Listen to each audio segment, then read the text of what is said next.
Okay, so yes, I think my talk follows very nicely from Hotlin's excellent project. We're talking about very similar things. So why don't we care about the poor Earth? Oops. So God's good Earth. Oh, sorry, should have.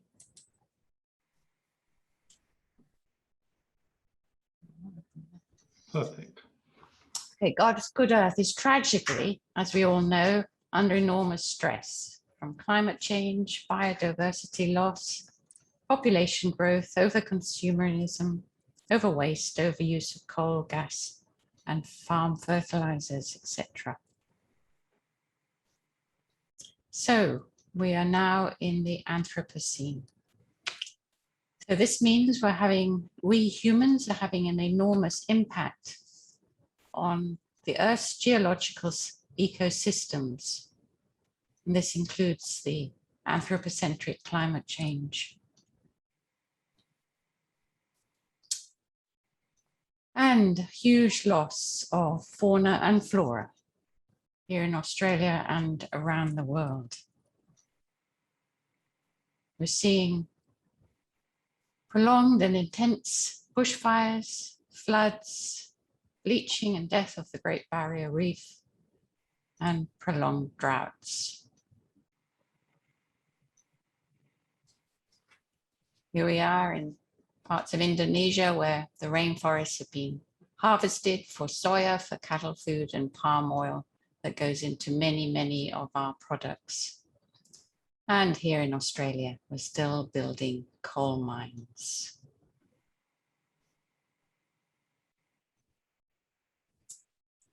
So these are very familiar pictures to many of us. The younger generations are calling for urgent action on the environmental disaster we older generations have caused.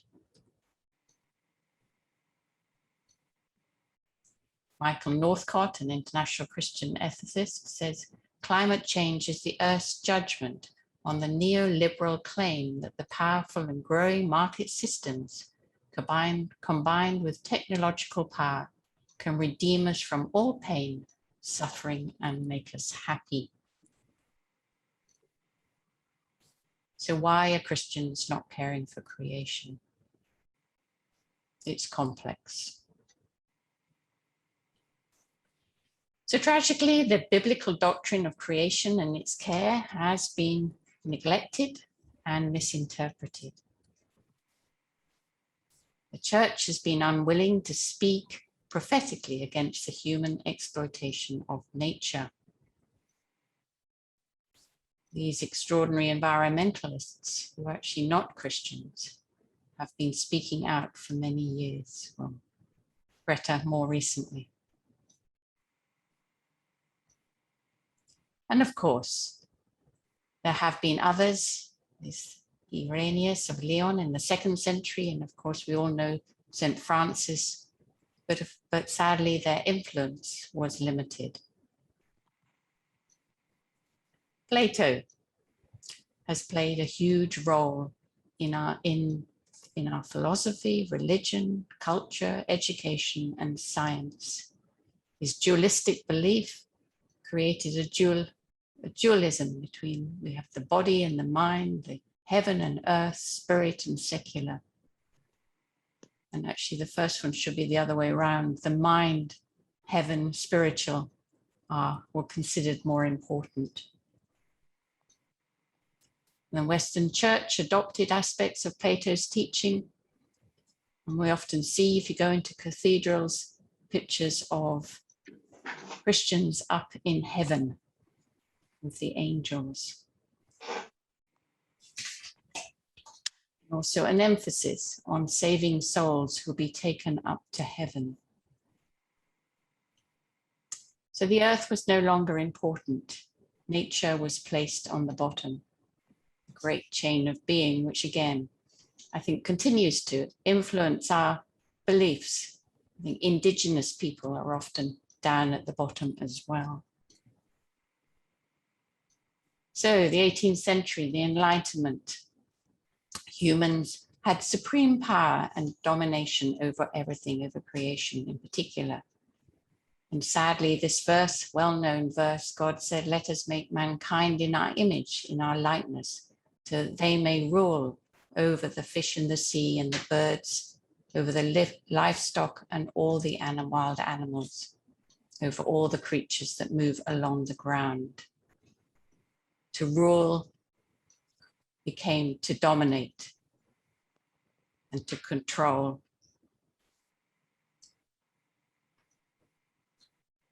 The Industrial Revolution, again, huge development of industry, technology. Of course, not all of it was bad. And today we have renewables, which are evident of good technology. A well-known figure, Dietrich Bonhoeffer, suggested that the legacy of the Enlightenment and the modern struggle to be free from the authority of the church, tradition, faith, and from nature is because rationalism, science, and technology have trained us not to see the earth as a divine creation. So we move now into the 21st century. Consumerism. Huge, absolutely huge, and yet great poverty here and around the world. If only we could listen to the great speakers, of course Jesus, but Gandhi as well. Earth provides enough to satisfy everyone's needs, but not everyone's greed. Population growth with urban sprawl. People have less opportunities to now associate with the natural environment.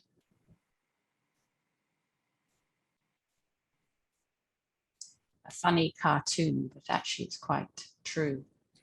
Lots of land is being taken up for housing. So urban sprawl is encroaching on the natural environment. I'm a volunteer with looking after these gorgeous little plovers. I've seen 2 of these baby ones just recently, but we need to look after them. There's a whole lot of volunteers that need to be on the beaches to protect them from dogs, people, cars, all kinds of things. Kangaroo Island needs a large fence now to protect the little dunnart from feral cats and other things. And farmers are seeking permission to cull large numbers of wombats. Yeah. This is even in Australia, sadly.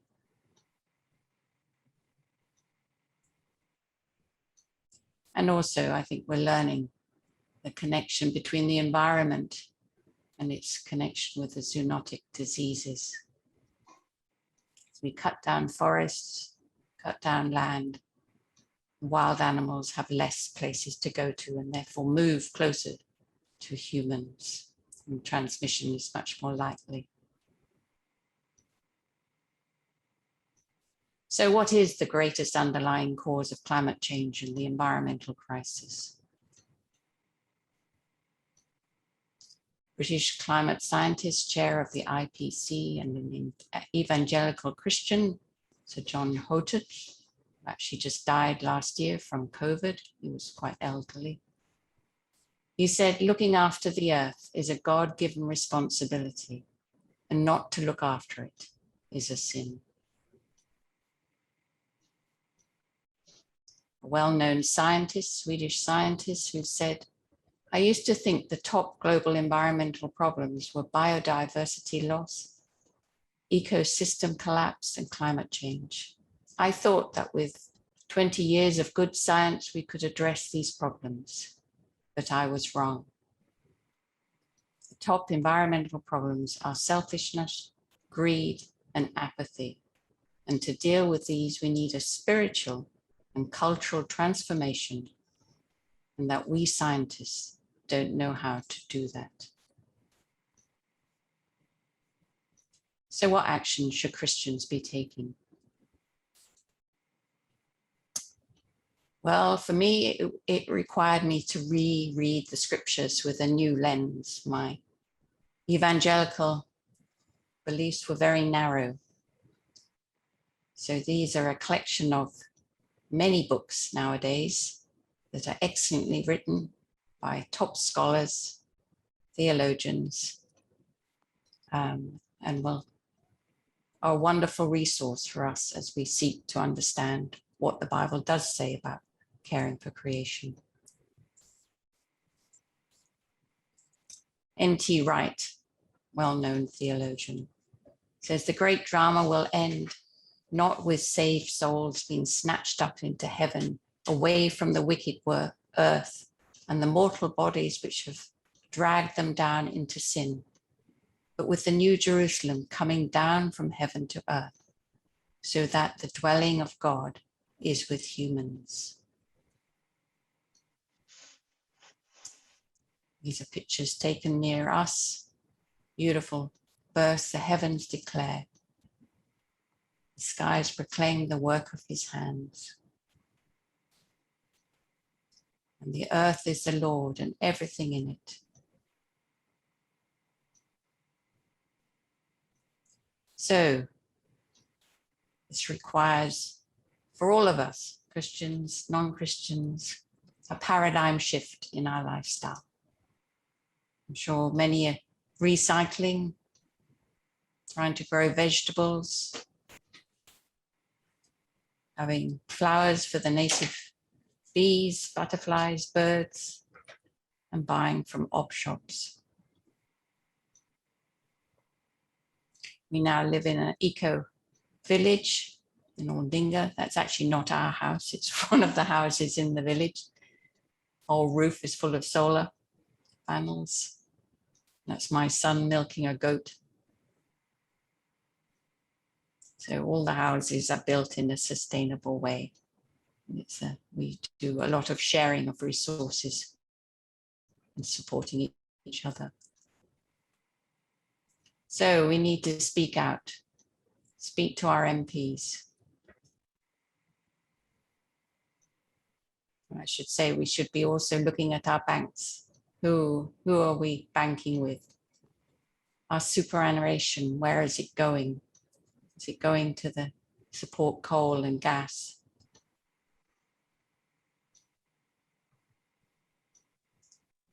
Nearly finished. I love this one. This is what we need to be doing. Becoming childlike, enjoying and being intrigued, getting to know God's amazing creation. The more you get to know it, the more you love it, the more you love our Creator. So we are merely tenants for God's amazing creation. The whole universe is God's property. So the earth is first and foremost owned by God, not us. We are his tenants, living here with his full permission. So how are we to care for it? Thank you.